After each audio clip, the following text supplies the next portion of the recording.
May 17 മുതലുള്ള 3-4 ദിവസങ്ങൾ ഭൂമിയെയും സൂര്യനെയും സംബന്ധിച്ച് കുറച്ച് നിർണായകങ്ങളായ ദിവസങ്ങളാണ്. കാരണം സൂര്യനിലുള്ള ഒരു വലിയ കൊറോണൽ ഹോൾ ഭൂമിക്ക് നേരെ നിൽക്കാൻ തുടങ്ങിയിട്ട് 5 ദിവസങ്ങളോളമാവുന്നു. സാധാരണയായിട്ട് ജിയോ എഫക്റ്റീവ് എന്ന് പറയുന്ന ഈ ഒരു അലൈൻമെൻറ്റിനെ അല്ലെങ്കിൽ ഈ ഒരു പ്രതിഭാസത്തെ ശരിക്കും പറഞ്ഞു കഴിഞ്ഞാൽ ഇപ്പോൾ ശാസ്ത്രലോകവും നാസയും നോയയും ഒക്കെ കാണുന്നത് കുറച്ച് പേടിയോടെയാണ്. കാരണം ഇപ്പോൾ നമ്മളുള്ളത് സോളാർ സൈക്കിൾ 25-ലാണ്, സോളാർ മാക്സിമത്തിലാണ്.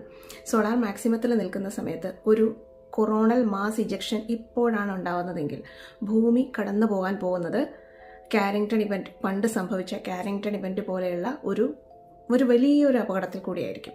അതായത് നയൻ എന്ന് പറയുന്ന പൃഥ്വിരാജ് ചിത്രം കണ്ടിട്ടുള്ളവർക്ക് ഈ ഒരു സംഭവത്തെ റിലേറ്റ് ചെയ്യാൻ പറ്റും. Total black out. ശരിക്കും പറഞ്ഞാൽ കഴിഞ്ഞ ദിവസങ്ങളിൽ ഉണ്ടായ സോളാർ വിൻഡ് ഭൂമിയിൽ ജിയോ മാഗ്നറ്റിക് സ്റ്റോംസിന് കാരണമാവുകയും G1 ലെവലിലുള്ള ഒരു ജിയോ മാഗ്നറ്റിക് സ്റ്റോം ഉണ്ടാവുകയും ചെയ്തു.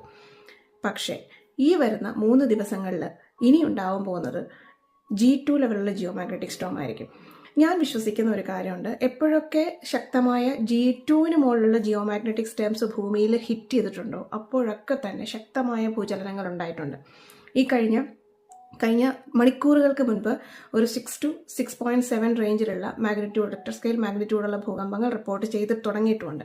അതായത് വരുന്ന 48 മണിക്കൂറുകളിൽ പ്രഡിക്റ്റ് ചെയ്യുന്ന കുറച്ച് കാര്യങ്ങളിലുള്ളതാണ് സീരീസ് ഓഫ് ഭൂചലനങ്ങൾ. സീരീസ് ഓഫ് ഭൂചലനങ്ങൾ എന്ന് വെച്ചാൽ ഇൻഫിനിറ്റ് അല്ല, സീരീസ് ഓഫ് ഭൂചലനങ്ങളോ അഗ്നിപർവ്വത സ്ഫോടനങ്ങളോ ഉണ്ടാവാൻ സാധ്യതയുണ്ട് എന്ന് ഇതിൽ സ്പെഷ്യലൈസ് ചെയ്യുന്ന ജിയോ ഫിസിക്സ്റ്റുകളായിട്ടുള്ള ആൾക്കാർ പറഞ്ഞു വരുന്നത്, നമ്മൾ കാണുന്ന സൂര്യൻ എന്ന് പറയുന്നത്, ഇപ്പോൾ കാണുന്ന സൂര്യൻ എന്ന് പറയുന്നത് അങ്ങേയറ്റം ടെറർ മോഡിൽ നിൽക്കുന്ന ഒരു കക്ഷിയാണ്.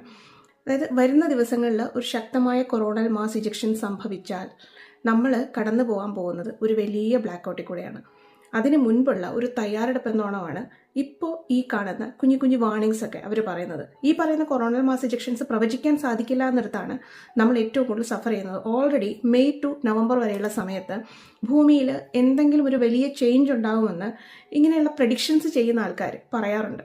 നവംബറിൽ ഭൂമി കടന്നു പോകാൻ പോകുന്നത് ഇന്നോളം ഭൂമി കണ്ടിട്ടുള്ളതിൽ വെച്ച് ഏറ്റവും വലിയൊരു കടമ്പയിലൂടെയാണെന്ന് പറയുന്നുണ്ട്, സൂപ്പർ എൽ നിനോ. അതിനെക്കുറിച്ച് അടുത്ത വീഡിയോയിൽ പറയാം.